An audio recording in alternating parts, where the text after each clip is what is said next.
Allez, bonjour à tous, merci à tous d'être là aujourd'hui. Donc on est en direct donc, de Gémenos, à la Madeleine de Marseille, premier partenaire, premier partenaire donc, de l'association Unisson, qui fait pratiquement jour pour jour, c'est un mois. Donc ce qu'on vous propose aujourd'hui, c'est une lecture musicale accompagnée donc, de Yvonnette Rigaud-Miller, soprano-auteur, Dominique Guénin qui nous lira ses extraits, et on terminera tout à l'heure avec une séance de dédicace si vous le souhaitez, et si vous souhaitez même poser des questions, il y aura possibilité de le faire. Ce que je vous propose, c'est d'écouter dans un premier temps donc, deux chansons. Vous allez donc nous chanter donc, La Chakyo Pyonga. Voilà. Et ensuite, donc, vous chanterez Summertime.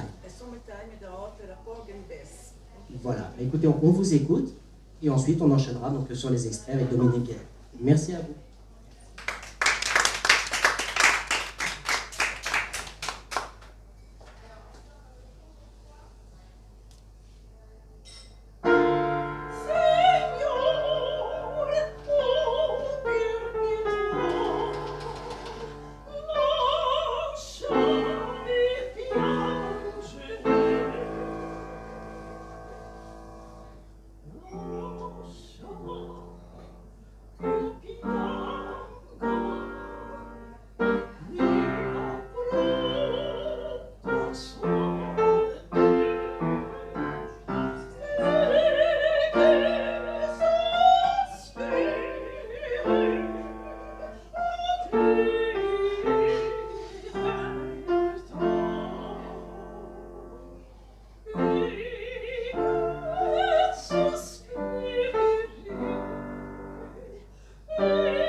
Merci beaucoup. Donc, je le rappelle que c'était donc Lacha Pio Pionga.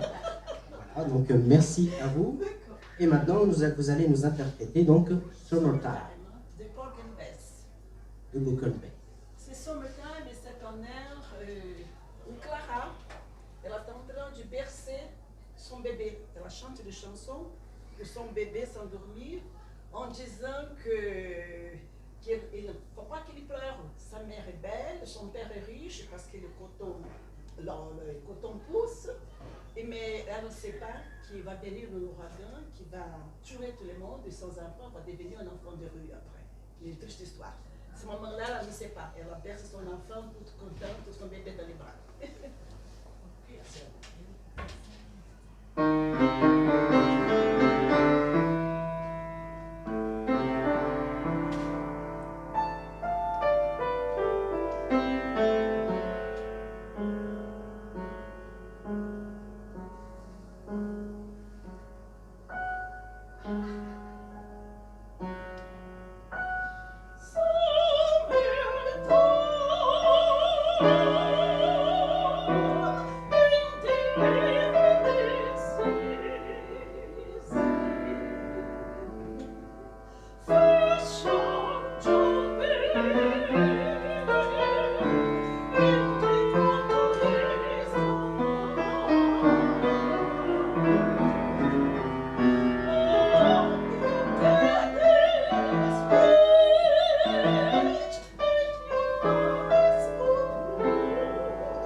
Merci beaucoup Yvonnette. Vraiment, ce que je vous propose maintenant, c'est de venir vous présenter, nous dire un petit peu plus qui vous êtes. Donc on l'a vu, vous êtes soprano, mais vous êtes aussi auteur. Vous avez écrit deux romans dont je rappelle que plusieurs extraits seront lus tout à l'heure par Dominique Guélin. Donc écoutez, je vous propose de vous présenter. Bonjour, merci d'être là, votre présence, madame. Il y a monsieur aussi.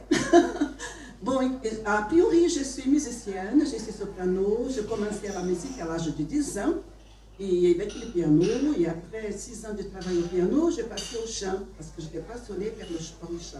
Bon, et depuis, j'ai travaillé beaucoup dans les champs, j'ai voyagé pas mal à l'extérieur, j'habitais au Brésil à ce moment-là, et j'ai voyagé pas mal à l'extérieur pour faire de concerts, et au Brésil, je travaille aussi à l'opéra, à la salle de concert de Rio, donner des concerts.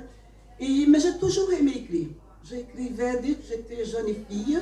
Je me souviens même que quand j'étais au lycée, un de mes contes était publié dans le journal de l'école, sélectionné pour publier. Mais bon, je faisais ça vraiment en amateur parce que j'aimais ça.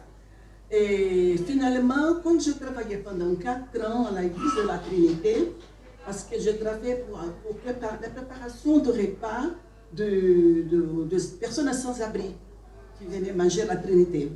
Et alors, c'est où j'ai écrit la soupe des exclus, parce que à l'époque, j'ai pris juste des notes, parce qu'il y avait des cas vraiment incroyables que j'ai entendus. Et puis, je me suis liée d'amitié avec beaucoup d'entre eux. parce que c'était des gens absolument charmants. J'ai découvert des gens absolument merveilleuses. Et avec l'arrivée du Covid, plus de concerts, plus rien. Alors j'ai ouvert mon petit bureau et j'ai cherché mes manuscrits et j'ai commencé à travailler là-dessus et je l'ai publié. Ensuite, encore les hasards de la vie m'a fait rencontrer une dame à Marseille qui était une ex-enfant de rue et qui m'a raconté après son histoire. Et moi, j'ai écrit un peu sa vie. La première partie du livre, c'est complètement vrai de sa vie. Et après le reste, j'ai créé un personnage, mais malheureusement avec des histoires vraies de femmes, de différentes occasions, mais que je rassemblais dans un seul personnage qui est Julia. Et voilà. Si vous vous plaisez, vous pouvez les feuilleter avant de l'acheter. Merci. On vous proposera tout à l'heure, s'il vous plaît, de pouvoir poser des questions à l'auteur. Et je le rappelle, il y aura une petite séance de dédicace si ça vous intéresse. On va inviter maintenant donc Dominique Guénin à nous rejoindre, qui va nous lire un premier extrait donc, de Julia, une ex-enfant des rues. Voilà. Donc, sur un air, donc, des 6 petits préludes de Bach numéro 2. Voilà.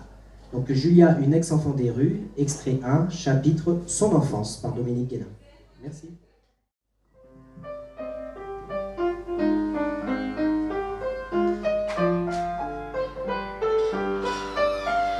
Julia est née dans la ville de Campos, territoire de l'État de Rio de Janeiro, un village fondé vers le XVIIe siècle et qui a obtenu le statut de ville en mars 1835. Célèbre pour sa culture de la canne à sucre, dont la plus grande partie était exportée vers d'autres États du Brésil. Campos est aussi un important producteur d'alcool et possède une grande ressource au pétrole. C'est un travail rude que de couper la canne à sucre. D'ailleurs, les puissants producteurs ne s'y sont pas trompés en utilisant des milliers d'esclaves pour effectuer cette besogne harassante. Comment donc une petite fille d'à peine 7 ans aurait-elle pu s'occuper d'une tâche pareille? Eh bien, pourtant, il en fut ainsi. Malgré son jeune âge, Julia a été envoyée comme travailleuse dans une de ses plantations. Il faut dire que sa mère buvait continuellement, tout en délaissant quasiment ses autres enfants. Raison pour laquelle Julia, elle-même jeune enfant, s'occupait de ses jeunes frères, en plus de menus travaux ménagers. Ces journées valaient une semaine. Elle partait tôt le matin, direction la plantation de canne à sucre, mais pas seule, avec le mari de sa mère, qui, quelques années plus tard, n'hésitera pas à la violer. Par peur, Julia, qui subira ce viol jusqu'à ses 14 ans, ne dira jamais rien à sa mère. Les viols qu'elle subissait durant la pause des autres travailleurs. Comme un homme abruti par l'excès de travail et d'alcool, victime de ses plus bas instincts, il emmenait Julia dans un lieu éloigné pour ainsi accomplir sa sordide besogne. L'enfant Julia permettait à son bourreau de la battre si elle osait protester, si elle résistait ou bien refusait de le suivre, comme tant de fois cela s'est passé. Ainsi, Julia vécut l'enfer pendant des années, entièrement soumise aux désirs bestiaux de son beau-père.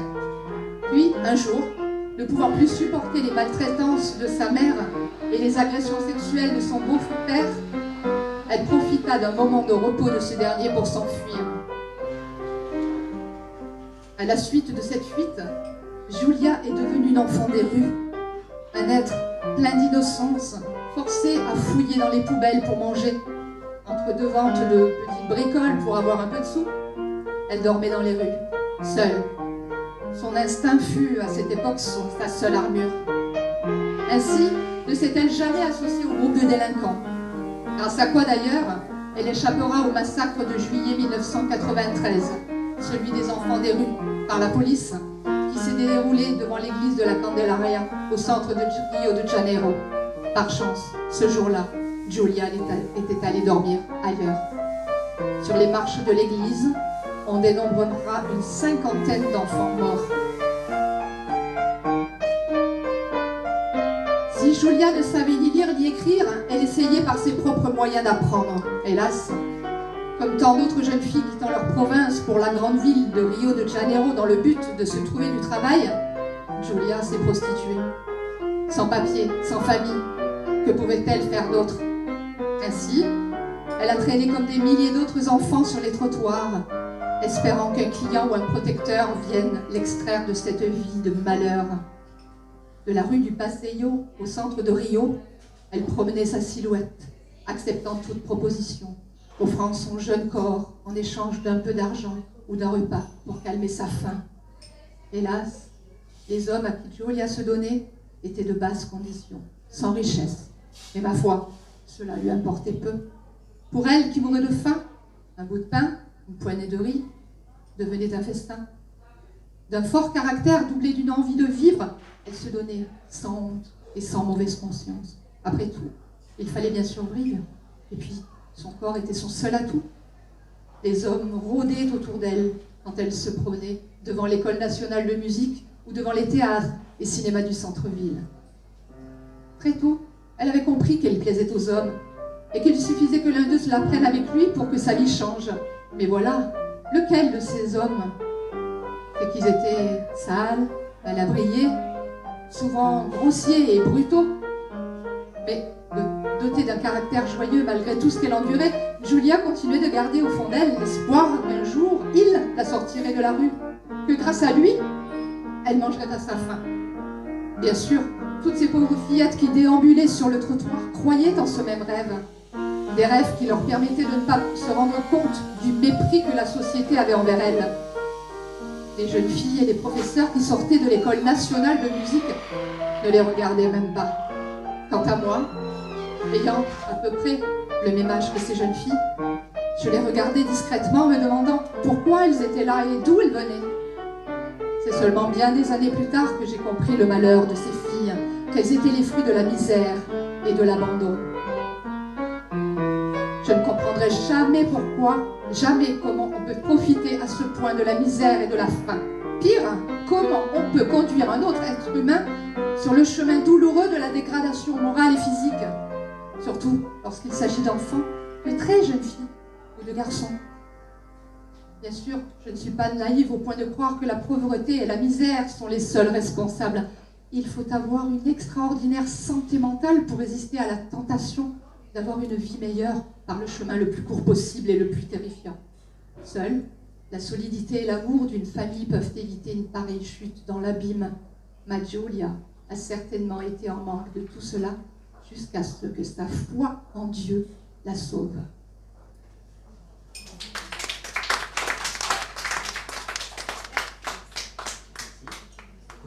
Je t'invite à passer tout de suite sur le deuxième extrait. Alors, si je ne vous ai pas ennuyé, je voudrais vous raconter juste l'histoire lorsque Giulia rencontre l'homme.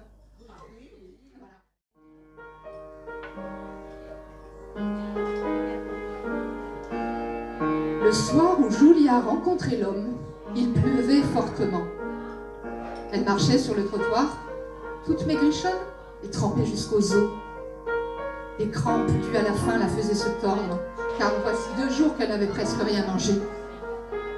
Une belle voiture s'approcha d'elle, avec, à l'arrière, un beau monsieur qui lui faisait signe, tandis que le chauffeur restait impassible, regardant droit devant lui. Cet événement la rendit subitement heureuse. Elle se dit « Enfin, je vais pouvoir manger un peu !» Elle se dirigea donc vers la voiture où se trouvait le monsieur, avec un large sourire, une démarche négligente et un peu provocante. En la regardant, l'homme constata qu'elle était presque une enfant. Il eut un sentiment de pitié et presque de honte. Comprenant l'hésitation chez l'homme, elle se mit à la fenêtre entrouverte et lui parla d'une façon fort gentille. Ce n'était pas l'intelligence qui la guidait, mais la faim qui lui tordait l'estomac et qui lui fit dire « Alors, chérie, on va prendre un verre ?» Comme l'homme hésitait toujours, Giulia pressentit avec terreur que son dîner était sur le point de lui échapper. Finalement, par instinct, elle lui dit tendrement « Vous ne savez pas, mais depuis 2 jours, je n'ai pas mangé à ma faim. J'ai tellement mal au ventre. » L'homme la regarda, partagé entre son désir pour ce beau corps et la pitié qu'elle lui inspirait. Tout compte fait, Julia gagna la partie. L'homme lui dit « Monte », ce qu'elle fit. Sans s'attarder, elle rentra dans la voiture et ils partirent vers le quartier de São Conrado, dans la zone sud de Rio de Janeiro, pour aller à un de ces très nombreux motels destinés aux amours clandestines.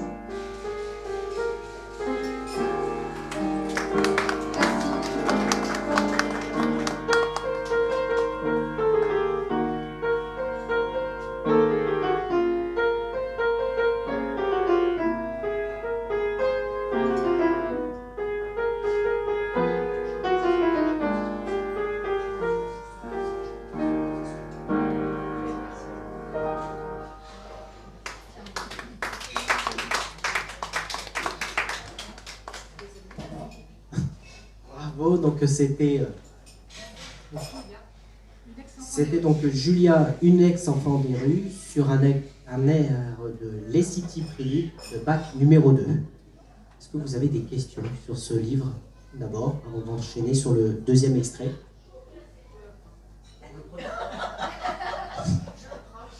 Il y a déjà quelqu'un qui le prend. Donc. Et je rappelle que vous pourrez échanger avec l'auteur et faire une dédicace tout de suite après. Alors, moi j'ai une question que j'avais posée à Yvonnette. Dans son roman, elle parle, quand elle désigne l'homme, je voulais qu'elle vous explique pourquoi elle désigne l'homme et non pas un prénom. Bon, j'ai dit l'homme parce qu'en réalité, dans la situation que Julia vivait, dans la misère qu'elle vivait, pour elle, l'homme, c'est quelqu'un qui allait la tirer, l'enlever de cette misère. C'est-à-dire qu'il n'avait pas un visage, il n'avait pas une couleur. C'était l'homme. L'homme qui avait de l'argent, qui aurait pitié d'elle et qui aurait voulu s'en occuper. Alors c'est pour ça que je ne le nomme pas. Parce qu'en réalité, elle en a un départ, un homme spécifique. Elle avait un homme avec une grande hache qui soit amoureux d'elle et qui la prend de la rue. Bon, finalement, à mieux de le roman, je donne un nom quand même à ce monsieur. Est-ce qu'il y a d'autres questions? Non? Alors, on va enchaîner sur le deuxième extrait, cette fois-ci, donc de son deuxième livre, qui est ici. Pardon. La soupe des exclus, une leçon de vie. Donc là, ce sera un extrait sur un air donc, de la romance de Cornelius Garlit. Voilà. Dominique, à toi. Yvonnette, quand elle est arrivée à Paris, c'était il y a 24 ans, elle a rencontré à Paris, à l'église de la Sainte-Trinité, un prêtre qui s'appelle le père Jacques-Benoît Gonin. Et c'est grâce à lui qu'elle a voulu aider les gens qui étaient dans le besoin parce que, comme elle le dit dans son livre, dans celui-là, qui est en fait une autobiographie, elle explique qu'elle n'a pas vécu une enfance malheureuse, comme on peut le penser. Et elle avait envie de faire quelque chose pour les nécessiteux. Et quand elle est arrivée donc, elle a discuté avec ce père, elle pensait rester quelque temps, une semaine, pour les aider. Et elle est restée 4 ans, c'est ça? Oui. 4 ans, voilà. Donc là, j'explique, je vous lis un passage, le passage où justement elle va, c'est son premier jour.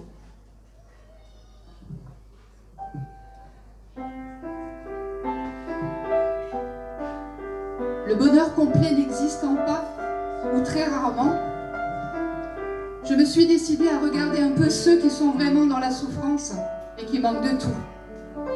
C'est alors qu'en décembre 2008, j'ai commencé mon travail de bénévolat à la Sainte-Trinité. Le service était très bien organisé et partagé entre nous, car normalement nos invités, comme les responsables de la soupe les appelaient, arrivaient avec leur sac et Dieu sait quoi d'autre. Il y avait quelqu'un qui restait en haut des marches et contrôlait l'entrée pour qu'ils entrent de façon progressive, sans occasionner de confusion, et aussi pour éviter l'entrée de ceux qui étaient visiblement drogués. En bas de l'escalier, Père Jacques serrait la main de chacun avec un accueil chaleureux, en posant quelquefois des petites questions sur leur vie. Ils se dirigeaient directement au vestiaire pour y laisser leurs affaires contre un numéro d'identification pour les récupérer après le repas. Les gens commençaient alors à arriver et mon cœur se serrait de plus en plus en voyant cette masse humaine, mal habillée, quelquefois sans leurs dents, ou avec de grosses cicatrices sur le visage, et très souvent dérangée un peu mentalement. J'étais principalement touchée par la grande quantité de jeunes qui auraient pu être mes enfants et se trouvaient dans un état de détresse totale.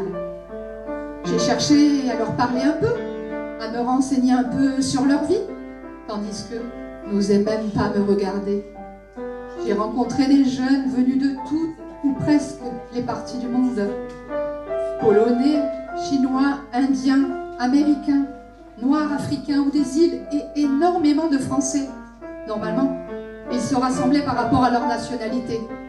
Les Français étaient souvent les plus bavards, je dirais même philosophes. Ils étaient très curieux sur moi-même et sur mon pays d'origine. Malheureusement, je n'avais pas trop de temps pour discuter avec eux, car ils étaient entre 170 et 200 personnes que je devais servir à table. Et il y en avait quelques-uns qui avaient toujours l'air affamés, et l'humour n'était pas très souvent au rendez-vous. L'ambiance était plutôt mitigée. Il y avait ceux qui étaient toujours gais et blagueurs, malgré leur vie difficile. Ceux qui ne parlaient jamais, ceux dont on ressentait la désespérance de la vie. Ces derniers étaient les plus réfractaires pour entamer une conversation. Ils avaient l'air méfiants et étaient fermés comme des huîtres. C'est seulement au bout de 2 ou 3 ans que j'ai réussi à apprendre quelque chose sur eux et sur leur vie. Dans l'ensemble, ce premier jour de ma collaboration s'est bien passé. C'était plutôt chez moi, dans mon âme, qu'il s'était passé beaucoup de choses. J'ai découvert la grande joie de donner, pour le plaisir uniquement des autres.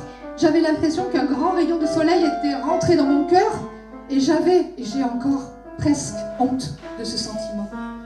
Comment pouvais-je me sentir heureuse après avoir vu et côtoyé tellement de misère? C'était un sentiment réellement inexplicable pour moi. Alors, j'ai décidé de rendre ces rayons de soleil à ceux qui m'en ont procuré. Je suis plutôt d'un tempérament joyeux et positif. Je cherche toujours la lumière au fond du tunnel. Et c'est cette petite lumière qui me donne le courage et me fait avancer. Je suis heureuse quand je peux transmettre à quelqu'un en détresse ce nom que Dieu m'a légué, cette confiance à l'avenir. Évidemment, il ne faut pas rester les bras croisés car on n'a rien dans la vie sans avoir beaucoup travaillé, surtout si on est né hors d'un milieu privilégié. Et malheureusement, nous sommes nombreux.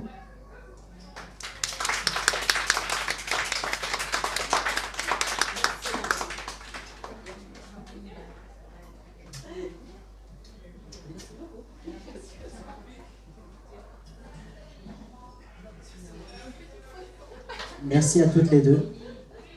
On rappelle Yvonnette, soprano, auteur. Et je vous remercie aussi d'applaudir Dominique Guénin, parce qu'elle est aussi auteure. C'est la première fois qu'elle le fait et elle l'a fait très bien. Donc merci à vous. Je ne sais pas s'il y a des questions.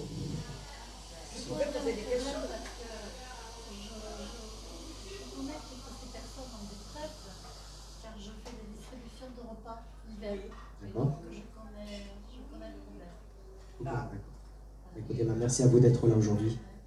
En tout cas, je tiens à remercier donc la Madeleine de Marcel qui nous reçoit aujourd'hui.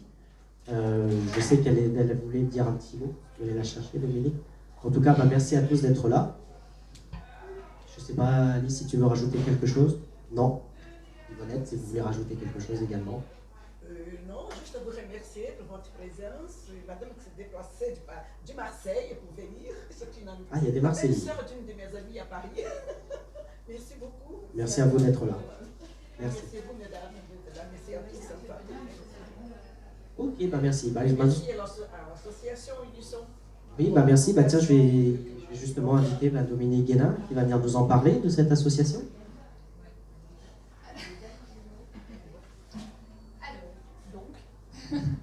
L'association Unisson, qu'est-ce que c'est? Donc c'est Unisson, action, réaction, unisson, dit-on. Alors en fait, avec Alice Masson, qui est notre trésorière, Florian Alain, qui est notre président, et moi-même, notre secrétaire, nous avons décidé comme ça, il y a quelques temps, enfin ça nous trottait un petit peu dans la tête, de faire une association qui nous permettait, nous, en tant qu'auteurs, parce qu'avec Alice, nous sommes auteurs, Florian Et animateur, chroniqueur, etc. Il a un groupe sur Facebook très très important.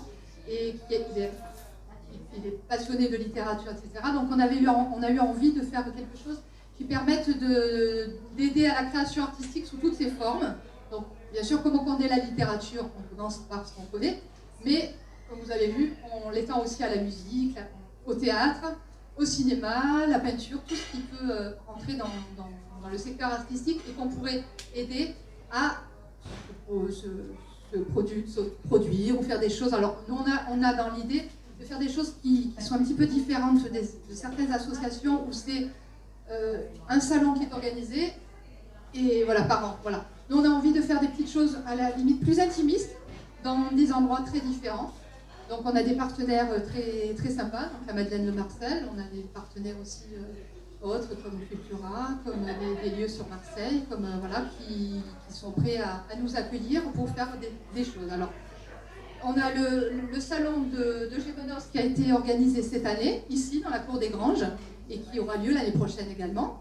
Et on a aussi donc des lectures musicales, des brunchs littéraires, des conférences, des mini-salons thématiques, des goûters littéraires, enfin toutes sortes de choses, plus des ateliers qui vont se greffer, des ateliers théâtraux, cinématographiques, etc. Enfin beaucoup de choses. Tout est à l'étude, il y a pas mal de choses qui sont déjà créées et ça ne va faire que grandir grâce à tout le monde, à toutes les personnes qui sont bienvenues, que ce soit des auteurs, des lecteurs, des musiciens, n'importe qui, tous ceux qui veulent participer sont les bienvenus. Voilà. Merci Dominique, et je souhaiterais aussi saluer Emmanuel Statopoulos, si j'écorche pas ton nom, qui est lui aussi auteur de Gémenos et qui a écrit donc une pièce de théâtre, Le Baron. Voilà, donc merci à toi d'être là aujourd'hui. Vous pouvez l'applaudir aussi. Une question de madame. De tout ce que vous avez annoncé, est-ce que vous avez le programme là? Excusez, je crois pas. De tout ce que vous avez annoncé, est-ce que vous avez un programme établi? Alors, on a un site internet effectivement où vous pouvez retrouver le programme, mais vous, si vous souhaitez, vous pouvez nous donner votre adresse mail pour qu'on puisse également vous l'envoyer et échanger si vous le souhaitez. Oui, alors c'est vrai qu'on aura un prochain événement donc le 12 novembre, ici au même endroit, à 16h il me semble, ce sera pareil. Là, ce sera une maison d'édition qui viendra se présenter. Ce sera les éditions Rédactives. Voilà, c'est une maison d'édition qui est basée à Rousset, si je me souviens bien. Leur slogan, c'est une maison d'édition qui met du cœur à l'ouvrage. Et vraiment, je vous invite à venir les découvrir parce qu'il y aura la responsable de production qui sera là. Et elle sera accompagnée de nombreux auteurs pour aussi une séance de dédicace. Donc notez bien et qui font partie d'Unisson, bien évidemment. Et je tiens aussi à remercier donc Pascal Fouché-Palco, si j'écorche pas ton nom, qui nous fait aussi l'honneur et le plaisir d'être là aujourd'hui. Merci beaucoup. Est-ce que tu... Allez, moi j'ai quelque chose à dire. Les personnes qui veulent adhérer à Unisson sont les bienvenues. C'est 15 € l'année. Voilà, mais effectivement, parce que voilà, 15 € l'année pour adhérer à l'association, comme l'a dit Dominique, que vous soyez auteur, que vous soyez lecteur, que vous soyez chanteur, acteur, comédien. Vraiment, aider l'artistique sous toutes ses formes et aider la culture surtout avec un grand C. Comme elle l'a dit, action, réaction, unisson. Merci à tous.